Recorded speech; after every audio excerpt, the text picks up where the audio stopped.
Yo, what was up with that fight between Cambosis Jr. and Hughes? That fight was nearly a shutout every round from Hughes. Me and Andrew Tucker were live for it. Andrew Tucker World, go subscribe if you haven't. But did you guys see Shakur Stevenson's face in the crowd when they announced the judges scoring? He looked at his buddy like, what? There is no way that Cambosis Jr. won that fight. It was nearly a shutout. He probably won 3 rounds tops. One of the commentators or somebody, Mark, scored it 117 to 113. I know when they were reading the scores, somebody had one judge had it 114 to 114. I was like, oh no, here we go with the funny business. This is not a good look for boxing. Every time we take 2 steps forward, we take 1 step backwards. This is crazy. This is crazy. This is why people go to the UFC, because it either ends in a knockout or you get a fair decision because Dana White's not having it. It's a bad look for boxing. You can tell when they try to set up fights. I see Shakur Stevenson congratulating Cambosis Jr., but I think he's telling him that he didn't win the fight. I'm going to have to try to see some videos later, but that was highway robbery. I saw the Keyshawn fight before this, and he came in the ring with zipping up his jacket with a mask on, but it looks like Cambosis and the judges should have come into the ring with the mask on, because that was highway robbery. Highway robbery. These fighters train for weeks and months, and the guy that wins should win in the ring. You shouldn't have to go to the courts. You shouldn't have to try to get a reversal of a decision.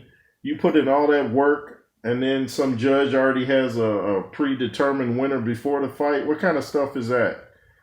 What kind of stuff is that? And it's not a good look right before the Spence Crawford fight. You know, if there's funny business during that fight, there'll be a bigger riot than Bo Galata. You know, believe me on that one. But that's just crazy, man. I mean, what's gonna motivate Hughes to even want to fight at this point? You know, like, he trained that hard, and he's not a knockout puncher. Out of 20 fights, he had 5 knockouts. So if you don't have a knockout punch nowadays, you don't know what you're gonna get. You got to have like some serious power now to guarantee a victory, and even then, who knows? Maybe they'll say, "Oh, you fouled him." Oh, this is, man. The state of boxing is what it says. The state of boxing is straight whack. And if we get a shady decision for Terrence Crawford and Spence, like I said, it's going to be a bigger riot than Bo Galata. This is crazy, man. It was nearly a shutout. But I said, you know, you fighting in his home country, Australia. Not sure where Hughes is from. Maybe he's from Australia too. I don't know. But he had a cowboy hat on, so I don't think he is. And boxing is a trip, man. And I feel so sorry for Hughes. It was either his girlfriend or his wife. She was looking angry, but man, you can go check out the live stream, watch it on Andrew Tucker World, and watch me and Andrew call the fight. But Maxi Hughes, man, you have nothing to be ashamed about. He landed so many straight rights. I mean, Cambosis couldn't even figure him out. Where were the judges scoring it? Every time Cambosis' jaw landed on Hughes' glove, they scored that round for Cambosis Jr. Man, he did not win that fight. He couldn't figure out that southpaw stance, and Hughes even rocked him and buckled him at one point. And then Cambosis was putting his elbow up, and he was just doing a lot of dirty tactics, man. And I thought in the locker room, man, he looked so fast, Cambosis, like he threw 3 jabs in like a tenth of a second. Then he comes to the ring, and then he gets pretty much schooled by Hughes. But the judges have an agenda, you know?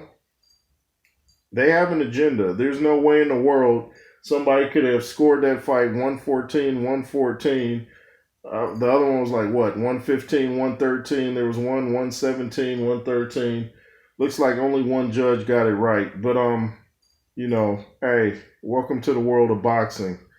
You know, I saw Lewis Holyfield won, and that was crazy too. That was a shutout by Lewis. But guess what? She scored it a draw. Eugenia Williams, I think, was her name. And anyway, so J. Roos Theory. Make sure to comment, share, subscribe. LSR forever. Thanks for listening to my rant. Subscribe to my backup platform, please, and WJ. And be fearless. Yay.